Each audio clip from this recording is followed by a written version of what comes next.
What is going on, everybody? This is Dale from Upstate Bets. I'm here with my partner Reoz, bringing you guys some NFL Week 9 action. We did a really good Thursday night player props video. Ended up being 2-0. However, it is if you got to it early enough. So the best way to get to the videos early would be subscribing to the channel and hitting that post notification so you never miss a video, and also get notified right to your phone or however you watch right when we get uploaded. Because we had A.J. Brown over 39.5 first half receiving yards. Ended up hitting that line, just getting at 40, but the line ended up going all the way up to 41.5. So if you got in the video early, you were there.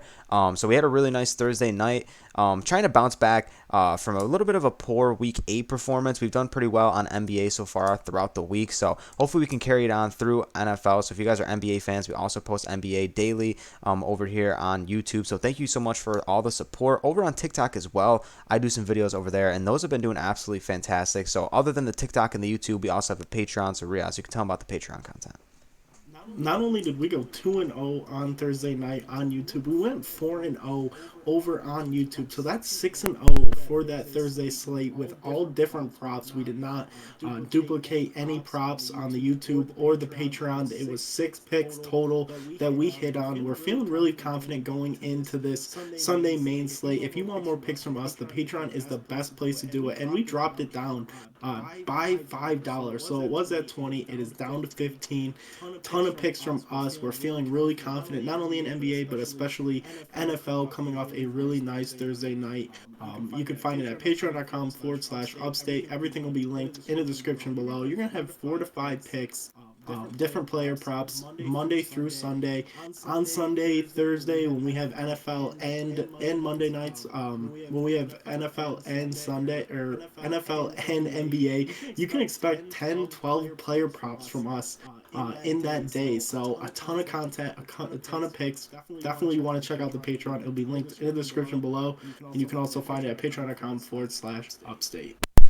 Let's get right to the video, Riaz. Let's get pretty hyped up here for Week 9. I'm feeling really good about this week. Like you said, coming off a good Thursday night, especially over on the Patreon. The first guy I want to get to is going to be in receiving yards, man. I love Jalen Waddle in this game going against the Chicago Bears. He's at 68.5.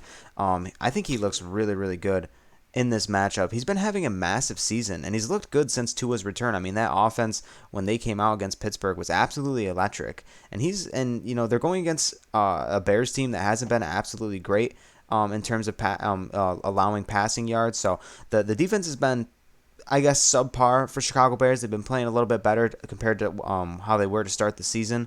And they're going against rookie Jalen Waddle's going against rookie Kyler Gordon, who actually ranks 75th out of 81 cornerbacks who've played 175 snaps in terms of coverage. So he hasn't been a good rookie corner, and he's allowed the most receptions and any yards of any cornerback in the entire NFL. So this is an awesome spot for Jalen Waddle, and obviously with Tyreek Hill on the other side, it allows so many options for Jalen Waddle to get open and find spots in this offense that has absolutely looked electric.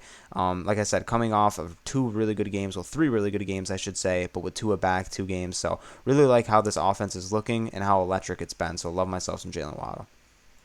Waddle definitely and Tyreek both needed Tua to come back. I'm glad he's healthy after the Thursday night scare, but Jalen Waddle is an incredible play, and I'm going to stay here in receiving yards with Evan Ingram, and I have been all over him these past 4 weeks. He's been over on the Patreon.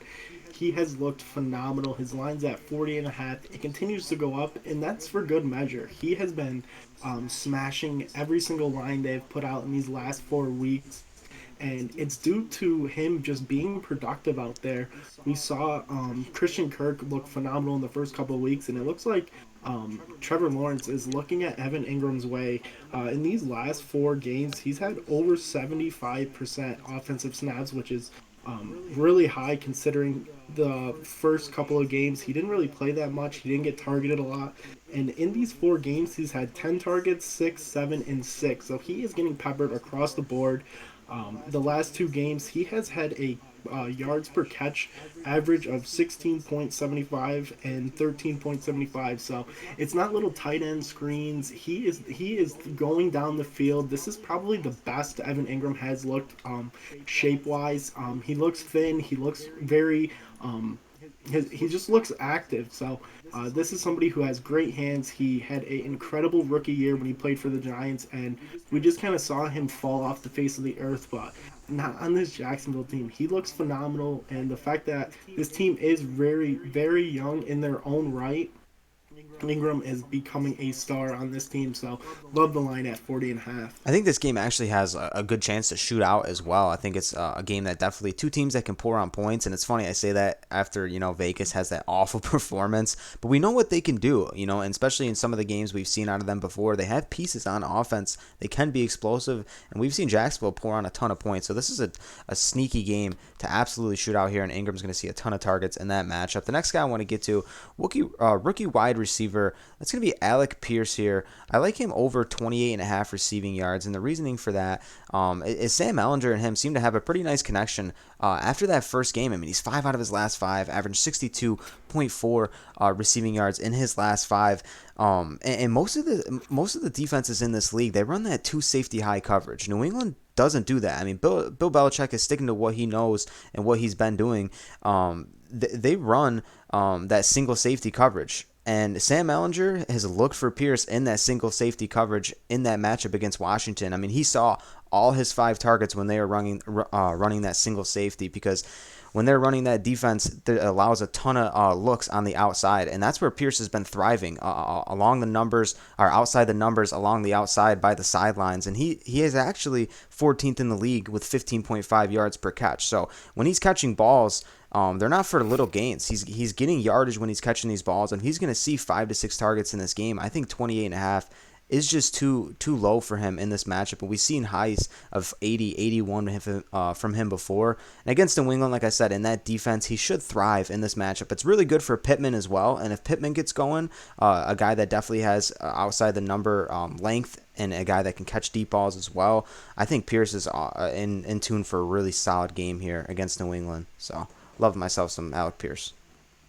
And this is by far the lowest line we've seen for a while. I believe last week he was right around 50. So the fact that it's dropped all the way down to 28.5 is definitely a discount you cannot fade here, even if they are playing New England. I'm going to jump over to rushing yards with Aaron Jones coming off a monster week, and especially against this Buffalo defense. We knew this Buffalo defense definitely gotten better with the rush defense, considering last year they couldn't stop anybody, and Aaron Jones just had a field day. He had 20 carries for 143 yards.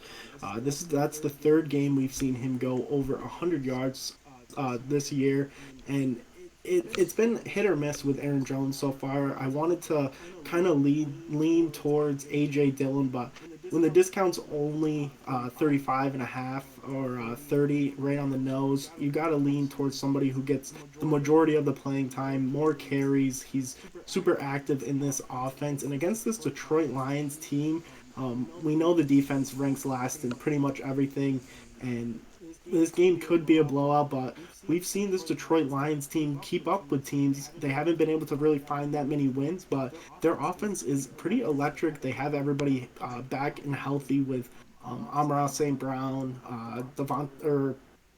or Swift is back. So this is going to be a pretty close game. This Green Bay team kind of scares me, but Aaron Jones is way too versatile. He's going to be used in the pass, but I think he gets it done here on the ground. I believe he's going to have that 20 carries again, so at 65.5, it's really hard to kind of fade. Well, it was weird, too, in that Buffalo matchup. They're down by 2-3 scores at one point, and they're still feeding Aaron Jones the ball. They want to run. They really want to run the ball. They want to have that identity with that 2 running back scheme that they have, that they can absolutely pound the ball down your throat. And I think it starts with Aaron Jones here and the way he can be explosive and break off big yardage plays. And that's going to open up things for these rookie wideouts and Aaron Rodgers to kind of get going. So like Aaron Jones here in that matchup, Reoz going against Detroit, like you said, and that's going to be our 4 players. You could pair these players up however you would like. You don't have to do a 4-pick power. There's flex plays or 2-pick powers. You want to pair these up, 3-pick powers, flex, however you want to do it. And if there's anyone else in the video that we did not talk about, be sure to drop a comment down below, and we'll get back to you that. So like this video, subscribe to the channel if you haven't subscribed to the channel yet. Post notifications, make sure those are turned on so you always get post notifications every time we post a video, whether it's for NFL or NBA. And we'll catch you in the next video. Peace out.